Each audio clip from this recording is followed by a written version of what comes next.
They're off.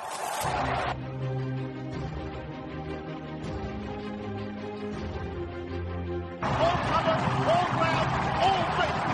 Franco won the Champions Stakes and lives up to the title. Driven out after running, Sire Grugy has seized the opportunity this season and he's going to land the biggest prize of all. Who lead the Derby field up to the line, and it's ruler of the world who won the Derby. A royal win in the Gold Cup. Esteban has done it. Esteban and Ryan Moore has won for Her Majesty the Queen. It's Monroe to win the National.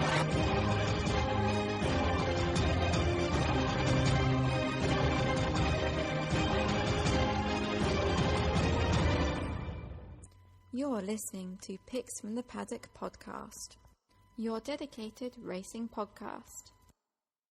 You're listening to the Picks from the Paddock podcast. As always, me, Rory Paddock, David Weldon and Chris Connolly. We'll try and rifle through this as quick as we can, lads. Obviously, New Look show was last week. Last week we talked about, obviously, Saturday's racing that's just gone, which the main feature was the July Cup. Come to you first, Chris. Impressed with the winner? Yeah, he showed a good turn of foot to get himself out of trouble. I thought Tropics were a little bit unlucky, considering he was in front for so long, and it's the second time he's finished runner-up in the race. But, on the whole, I think the winner is fine going forward. The strength of it being a Group 1, I can't have it. I couldn't have the Australian horse before, and Soul Power's proximity over that trip, it's a little bit off-putting. So I'm not sure it's a genuine Group 1 race, but, the winner was fair enough.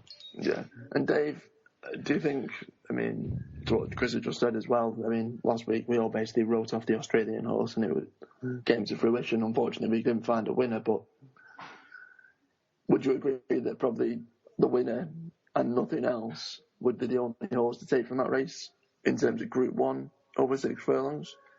Yeah, well, you'd have to, he won the Commonwealth Cup at Royal Ascot as well, very impressively, and was equally impressive at Newmarket on Saturday, given that the trainer and connections have already said that he's been at the racecourse twice beforehand, has been unbalanced twice and didn't handle the track. So for him to win, while not a Group 1 in standard and Group 1 in name, was obviously very impressive. Tropics is obviously horses for courses and likes Newmarket and runs well there, as he's shown in previous years. But the fact that Soul Power finished fourth in a Group 1 over 6 furlongs when he's never won over 6, to me shows that it was a poor Grade 1. And I wouldn't really follow the form of it at all. I followed the winner all right, but the fact it went off 2-1 as well showed probably the connections weren't that strong on him. The Australian horse, as we pointed out last week, was a complete bomb. Yeah. In terms of the race itself, like we said, the Australian was a bit of a no-hoper on our side, and we kind of said that if we had to go with the favourite, it wouldn't be the Aussie. Like I said, all three of us didn't have the winner. Would you say anything particularly disappointed, as opposed to basically say that this race was as poor as what it was, or it just literally was such a poor race, Chris? I think you'd have to say the Australian was kind of disappointing because she ran a good race at Ascot, but I'd say G-Force. He doesn't look the force of old, and he was a horse of mine to follow this season. I thought he'd make the breakthrough into being a proper Group 1 horse, but I think an incident early in the year has totally ruined him. And whether this season's a write-off for him or not, we'll have to wait and see till next season, or later on in this season. But the rest of them, I just think it was much of a muchness, and take the winner out and just forget the rest. That'd be my way forward. Yeah, definitely. Obviously, we all gave another extra horse for Saturday's racing. Certainly not meaning to boast, but Qatar Glory placed 8-1. The other two you guys didn't do anything. Would you probably follow the horses that you gave, or would you probably just leave them alone now? Dave? I'd be leaving mine alone at the moment. Two good chances earlier on in the year and was probably unlucky in running, but showed absolutely nothing on Saturday. Finished well midfield and wasn't ever going to challenge in the race. That being said, it'll probably turn up and win a race somewhere, but it won't be with my money on its back because I've had enough of it now. And Chris, Bronze Angel, did you see anything in that? I mean, it's hard to take too many positives out of it. He was well beaten, but I think the ground will get a bit softer now, and I still think he's capable of winning, a very big race, a big handicap anyway. And, he's obviously down.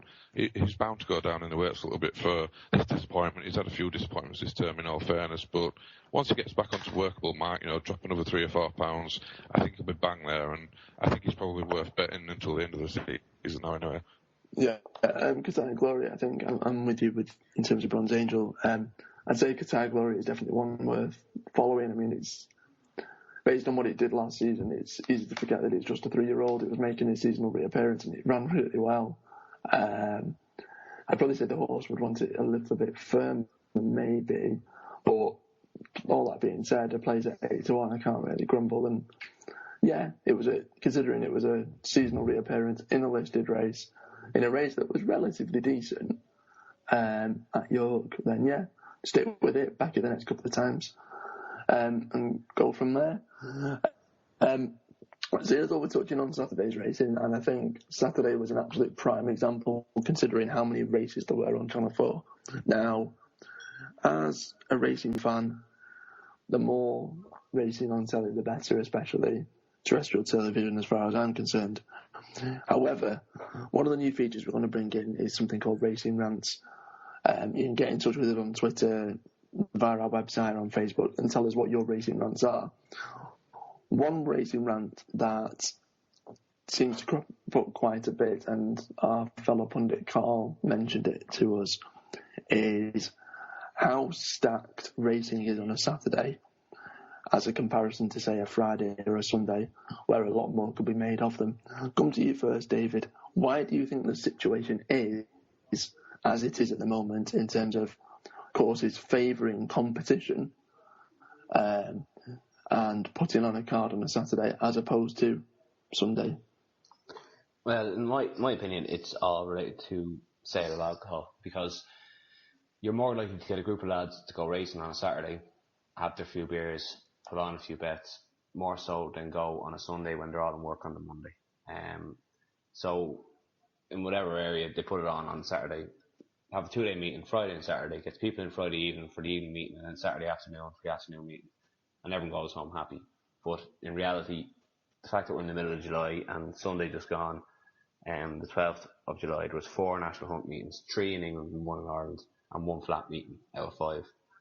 And it's the middle of summer, there should be 1 jumps meeting at most, and the rest should be flat, and there should be listed contests, group 3s, like there would be in Ireland. But it's absolutely ridiculous, and to be honest, the courses are doing themselves out of pocket. I think Chester and York are both on Saturday, and they're near enough their own vicinity, and they're both very popular courses to go to. So if Chester was on the 2-day meeting Saturday and Sunday, they'd have more people in on the Sunday and be sold out than they would on a Friday. If the meetings on a Friday would start at probably 5 o'clock, people are still coming home from work. I just think the BHA and ARC need to come together and really discuss this and think about Sunday racing, because fair enough, people might not go and drink, but they'll still go racing on Sunday, have family days on the Sunday, and they'll go racing with all the family. I mean, the whole family, 10 people can come in and spend their money, have a good time, and come out with a positive outlook on racing instead of this negative louds going to racing, gambling addicts going to racing, and will give the whole racing community a better outlook. I think the thing is as well, a lot of people don't understand that, well, nothing's to stop them going on a Saturday and a Sunday. If there's decent enough racing, those who want to go racing are quite free to go on a Saturday and a Sunday. It's not an exclusive thing where they go on one day. And I mean, another thing as well, like, look at Ireland, the majority of their big races are on Sundays. Yeah. And they seem to do absolutely fine, And I'll come to you, Chris, with this. Do you just think it is, as Dave points out, it's just courses pandering to what we would class as the, I guess, Jolly Boys outing kind of crowd, or sort of, stag do feel to them on a Saturday, or is it something more than that? No, it's obviously all to do with that.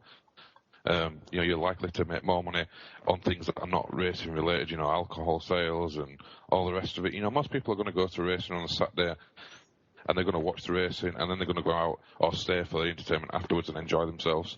Like Dave said, on a Sunday, you got work on a Monday, so not too many people are going to waste loads and loads of money, getting drunk if you like. But the argument of the Saturdays, it has become ridiculous. We watched Saturday, stacked cards, absolutely stacked cards, clashing with each other, 5-minute off times. It was ridiculous. And the day after, we had, I think there was 3 UK meetings and all of them were trash. They're absolutely hopeless. One man and his dog sort of stuff. I can't imagine the entertainment in that. There were quite a few upsets as well. So, you just look at Sunday racing and think, I don't know why they bother, especially when you compare it to, the Irish meetings. They tend to have some quality meetings on a Sunday.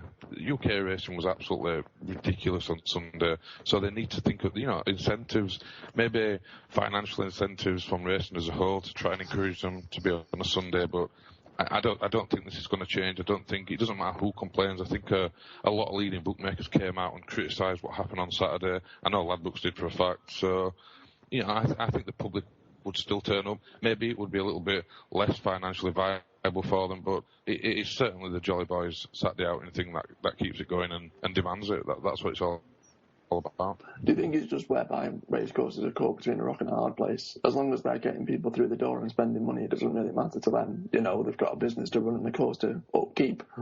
Saying all that, and it's a point that I'm going to literally touch the iceberg on, and we'll go, or else we'll end up going on for hours and hours.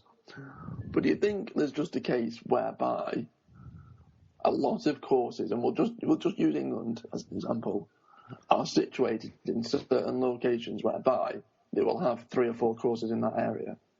Do you think if there was perhaps less courses or courses spread out, there wouldn't be as much competition? There would be, there'd be a racing community around near enough every major city or major town where a course could be.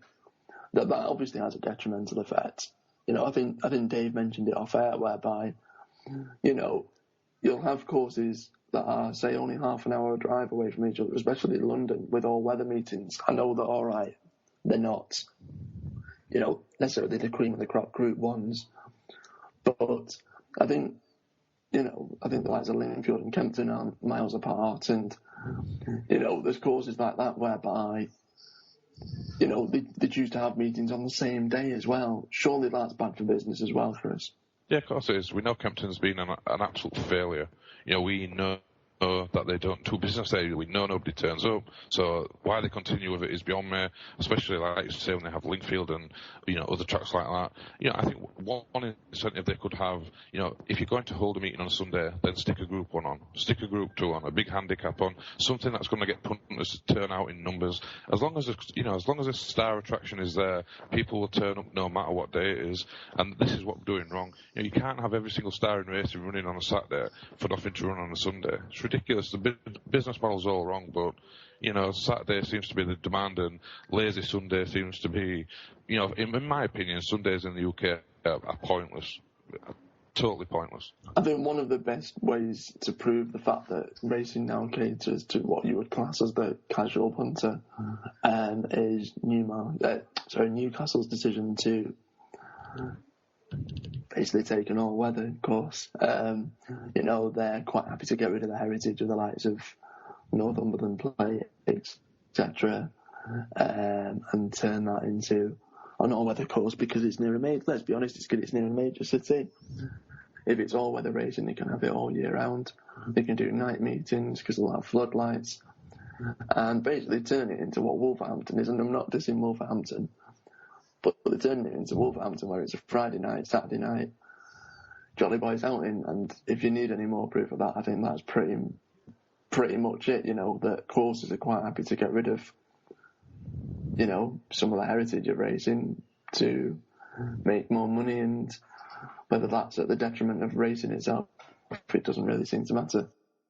Stay updated by hitting that like button on our Facebook page and follow us on Twitter @PixPaddock. Also, we asked people on Twitter as well to give us their own racing rants, and we got a decent enough response. I'll just pick a couple out, and we'll just kind of dissect them as quickly as possible, really. First one we got was from @CaptainCook8, and they basically said one of his rants is there should be no stalls for flat racing. If the Grand National can get off with the tape and 40 runners, then so can a flat race. I'll come to you, Dave, first. Thoughts on that? It's complete nonsense. Basically, there's a difference between a race over 4 mile and a quarter than there is over 5 furlong sprint. There was an occasion Friday a couple of weeks ago at Haydock, the stall handlers were late to the track, they were stuck in traffic, and which I can't understand really because it was an evening meeting, and they started the opening race, which was over 5 furlongs, with a tape start. And Iggy, who was the favourite for Tim Easterby, was back in from 9-2 to 7-4 favourite, got left to start and was about 10 lengths down, and over 5 furlongs had absolutely no chance. Whereas that happened in the Grand National, it'll either be called the false start and they have to go through it again, or he would have time to rebuild and come back into the race. So I really don't agree with that at all. There's certain courses as well, like the Newcastle, where over 6 furlongs or the straight mile, before it gets turned into an all-weather track, the draw bias is very high, and it's similar throughout the country. There's also going to be a draw bias over straight miles. Maybe you could bring it into 2 mile flat races, the likes of the Queen Vaz at Royal Ascot and Northumberland Plate and stuff like that, where it's not going to make a massive difference. Horses will be brought in behind and will get rid of the draw bias in them races if you're drawn, like the favourite was for the Northumberland Plate, out in the sticks and have to use a lot of energy to get over to the rail to lead. But I don't agree with that at all, and I don't think many people would, to be honest. I think one thing as well that's good with stalls is, like you said, with draw bias, with draw positioning having an impact, and it does have an impact on some results at certain courses. Then as a punter, and I'm presuming this chap is as well, that you're kind of doing yourself out of an extra little nugget of information, really, that can help you pick a winner. Sometimes I can understand, like, the loading process is a bit tedious to watch on TV, and you're like, but, it's not like you sat there for 10, 15 minutes having to wait for these guys to do it, the professionals to get horses in. I think there'd be more of an argument to bring. I know this is probably. Actually, I'll give this to Chris. Would you say there's more of an argument to have? No, let me reword that. Would you say you would prefer to see stalls in national hunt racing than no stalls in flat racing? Yeah, I think what you're trying to say, it'd be more logical to have stalls in national hunt racing as opposed to having no stalls.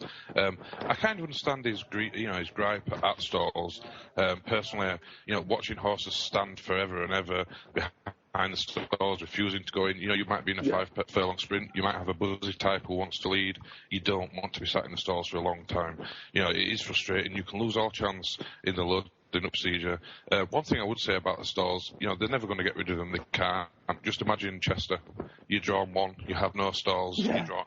It's just not going to work. But one thing, line, it would never work. But one thing I do think about the stalls, I think they should make them smaller. For me, they're too big. They're too enclosed.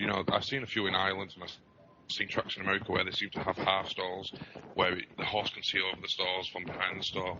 I'd agree with that. It's not as claustrophobic. Some horses absolutely despise the stall, so I could have a change to the stalls, but they have to be kept. No question.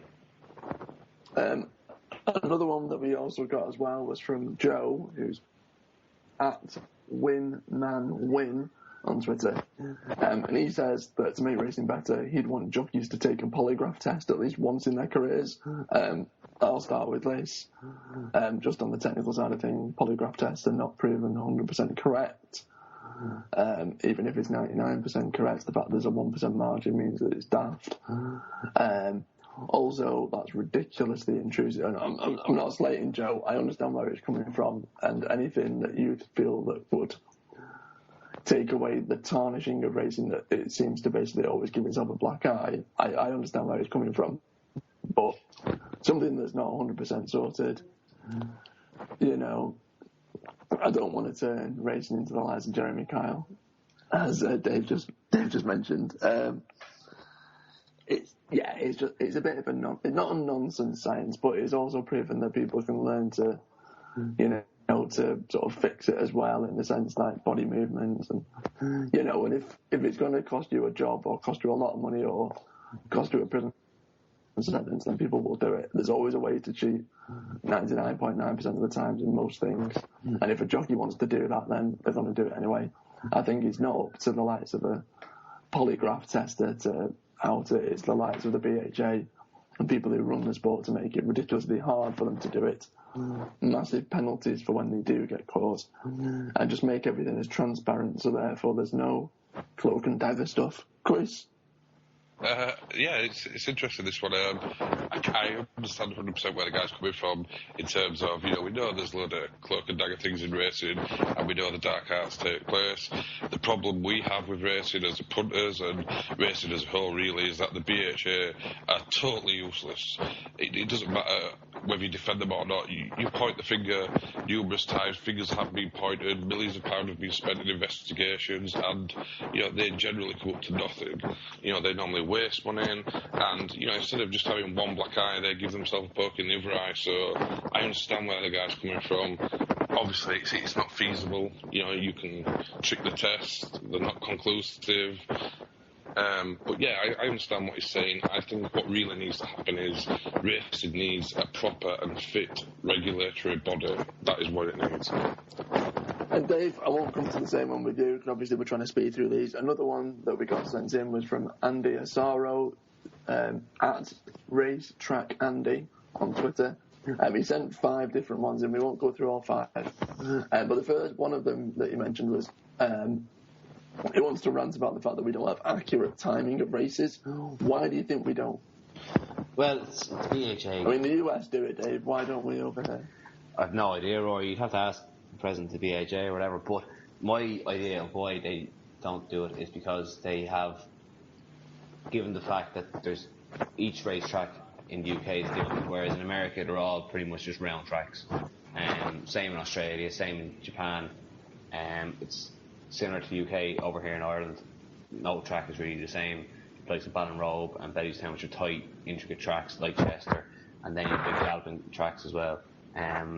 So I'd say that's the reason, but it really should be given, and the money should be invested to, given that the UK is supposedly the hub of horse racing in the world, the BHA and whoever else involved, ARC and all that kind of stuff, should be putting the money into racetracks to get sectional timings, so that we have it. Like, we have it on the all-weather now, which is fine, but Subtle and Lingfield are completely different. A horse that wins a Subtle will not win at Lingfield.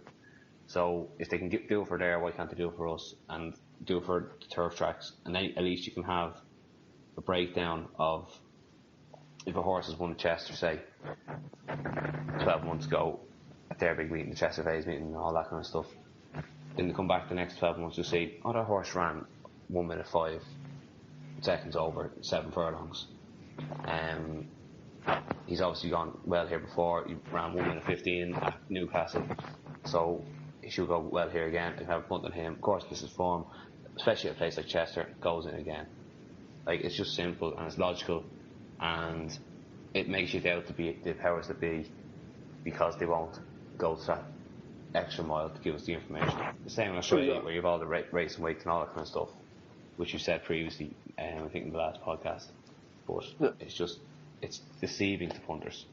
Exactly, it's just, even if there's no malice in it, it's just the fact you're not doing it makes everyone think that it's something to hide. I think as well, if they come out with the argument saying, well, the likes of Newcastle's not the same as Chester and vice versa, well, it's all comparable, isn't it? Yeah. You can compare it like for like against other horses that have raced at the same venue. Exactly. So it's a nonsense argument. It's good statistics. It's good for people to know.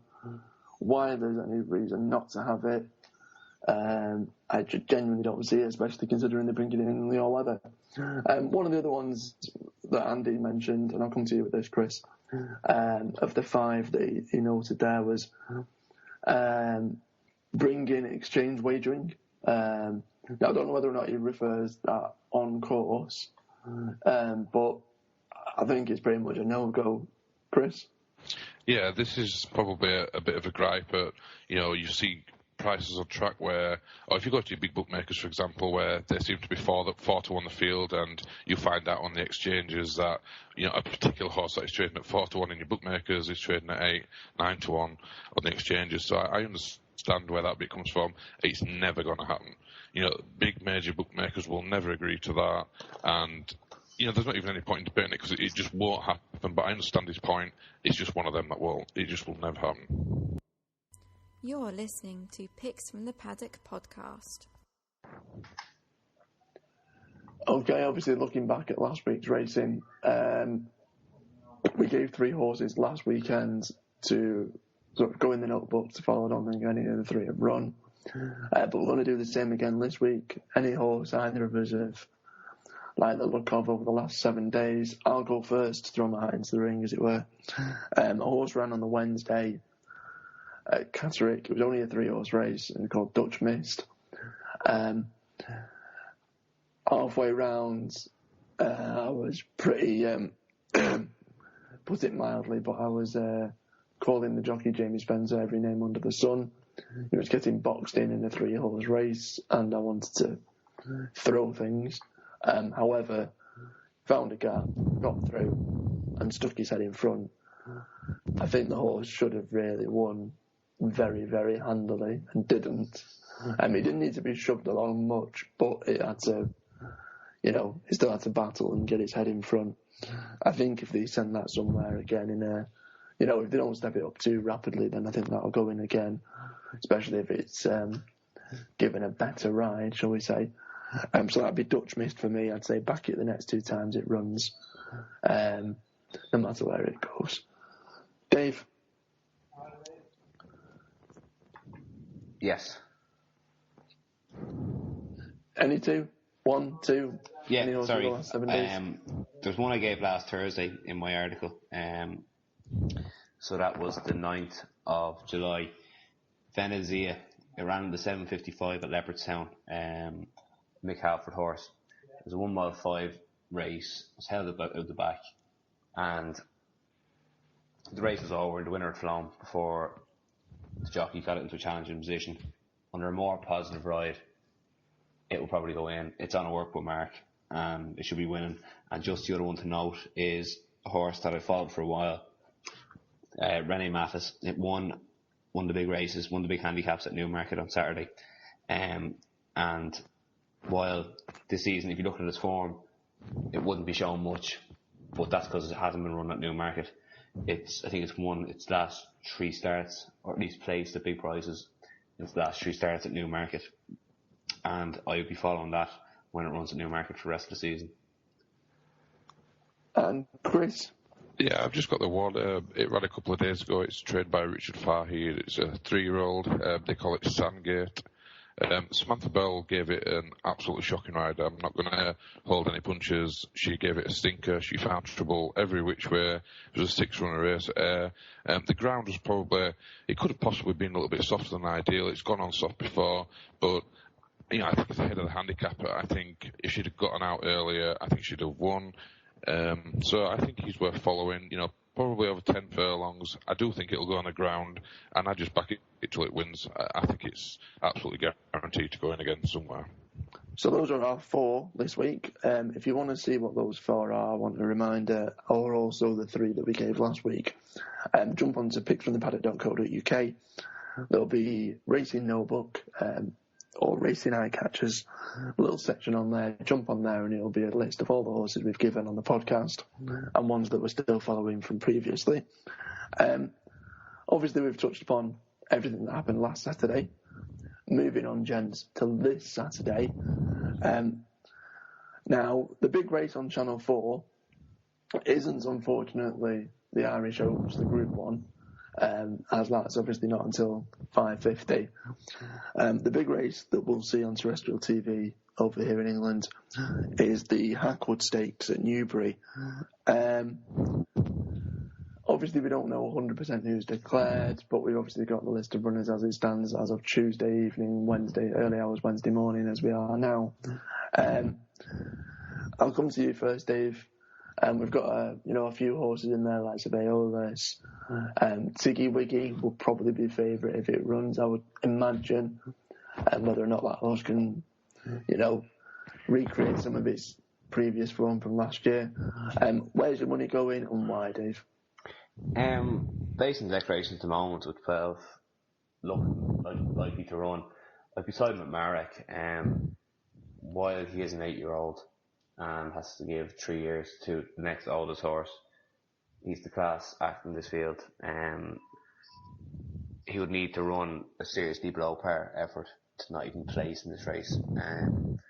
And I would say he'd be nearly favourite, but I'm just noticing he might not be a runner because Spencer's actually booked on 2 horses that day, and in that race he's booked on Marek and Strathburn. So maybe that's the case. He won't run on good to firm ground, Marek that is. But if he runs, I think he wins, and I think he wins comfortably. I think he's better than the rest of them. Chris, your thoughts on the race?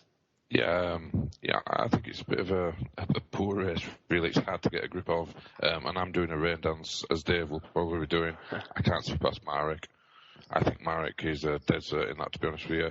Certainly for the places there, on anything with juice in the ground, he really ought to be beating these. He's got, smarter form than these. Even in defeat, he's much better than these. So I think Marek should go very, very close if he runs. Portamento is interesting for Charlie Appleby, but he's got a little bit to prove against these types, and Marek would be the one for me. I take it we're just completely dismissing the chances of Tiggy Wiggy, Dave. No, she has to find her old form, and if she does, she'd be a serious threat.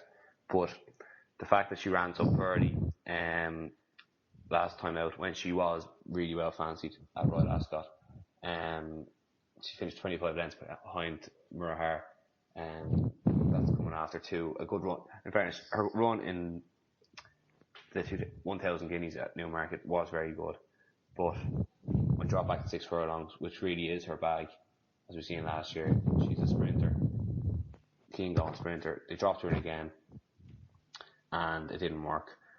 If she finds her best form, she has a serious chance, considering that Marek's probably a doubtful runner on the ground, and she will go on the ground. She'd be a serious contender, but I would have my concerns based on her previous run over 6 furlongs. Now, I've obviously got to give my own opinion. As far as I'm aware, looking at the weather forecast, it's not meant to be great this week. Now, obviously, we're 5 days away from it now, and a lot can change. But I'm going to be very, very boring, gentlemen, and I'm going to stick with you two. Despite the fact it's age date, Marek has fantastic form, and you compare it to the likes of Aeolus, musical comedy, watchable, divine. It's bar Tiggy Wiggy's 2-year-old form. It beats everything hands down. If the weather forecast is correct, even if it's just good ground, I'd be quite happy to go with Marek, especially if it's an each way price of say 5-1 plus. But I know it's boring and there's no debate, but yeah, it's the classiest horse in that race by an absolute mile. Other race we obviously got to touch upon over your neck of the woods, Dave. Group 1, Irish Oaks. I'll come to you first though, Chris. Where's your money going? What do you like the look of?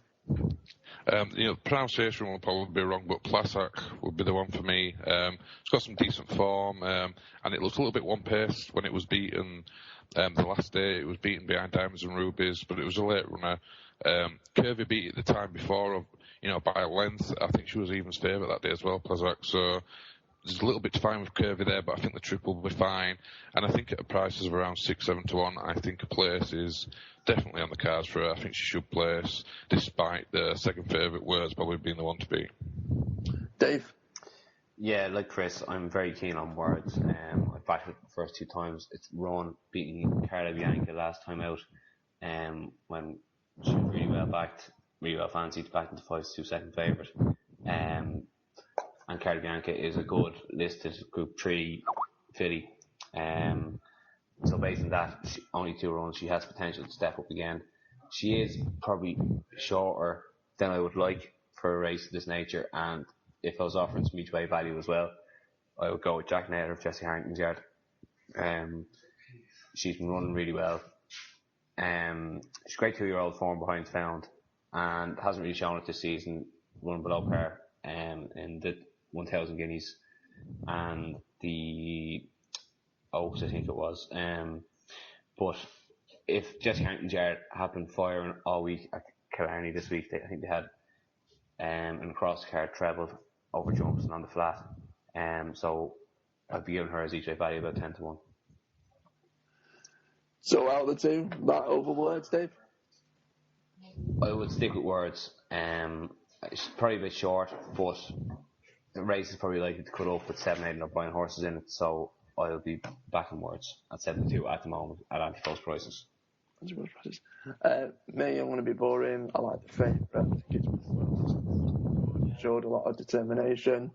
It's won on soft ground before. It's got a course win to its name, which I think is relatively helpful at the Curragh. So yeah, bit unadventurous, but I think the favourites are worth the favourite, and goes there with every single chance. One last thing we're going to do as well, gentlemen, is give another selection for any race on Saturday. Obviously, now bearing in mind we're saying this on Tuesday evening, so whether or not the horses actually run, we don't know. But I will throw my hat in the ring first. It's the 235 Newbury. Sir Michael Stout's horses haven't really been doing fantastically this season, but he sends Consort here after a decent enough third place finish at Royal Ascot. In fairness, there was only 5 runners, but it was a horse that I liked anti-post. A third place finish behind Glen Eagles really isn't too disheartening, with wins at Sandown and Newmarket prior to that. She's got decent maiden form as well, and his win over a mile at Sandown was pretty decent ahead of Secret Brief. Represents Highclere Thoroughbred. Frankie's already booked to ride it. And yeah, I think if you can get a decent price, a drop into listed class will probably be helpful. Going up against older horses, I'm not too sure, but I think if it is an each way price of say 5-1 or bigger, there's no prices as it stands at the moment, but I think that's definitely worth a punt each way. Dave? Yeah, my selection comes in the first race in Channel 4, and it's 140 at Newmarket, and it's a horse that ran last Saturday, and you actually tipped it up, Rory. It's Great Park of Martin Meads. Now, this horse has ran 3 times at Newmarket, and it's won twice and finished second in the other, and it's probably a little unlucky to finish second by Port Bellent last time out. It's entered again. Whether it will run or not, I've no idea, but if it does run, I'll be seriously interested in it, given its course form. Back in a handicap, big runner field, but it obviously has great course distance form, likes the track, and will go well again. Getting weight off the older horses. He's in there off a mark of 94 with 8.5 on his back. And you have a great chance in that race, in my opinion, if it runs. But given it only ran last Saturday, it's maybe debatable that it'll run or not. And we're going to end things with you, Chris. Yeah, my selection is going to be over the jumps. It's going to be in Betfred TV Summer Hurdle at Market Raisin, and this is a horse trained by John Ferguson. I think he'll have a few in this, to be honest, but he won really well the last day at Aintree, 4.5 lengths. The form doesn't add up to a great deal, but he trotted up, and I think he's probably been aimed at this, and I think he should take some beating at 92. I think he's got a very good chance. He ought to go close. And what's the name of the horse, Chris? Buckwheat. Thank you very much. So that was Consort, Great Park, Buckwheat, away from the big races on Saturday. Obviously, we'll list them on the podcast and on our website as well, so you can double check them. Thanks for listening. Remember, you can get in touch with the show, any comments, questions, anything you want us to read out. Just go to www.picksfromthepaddock.co.uk, click on the podcast section, and there's a section whereby you can email the show. You can also obviously contact us on Twitter at Picks Paddock, or like us on Facebook and comment with there. Thanks again for listening. Visit picksfromthepaddock.co.uk. All you need for racing.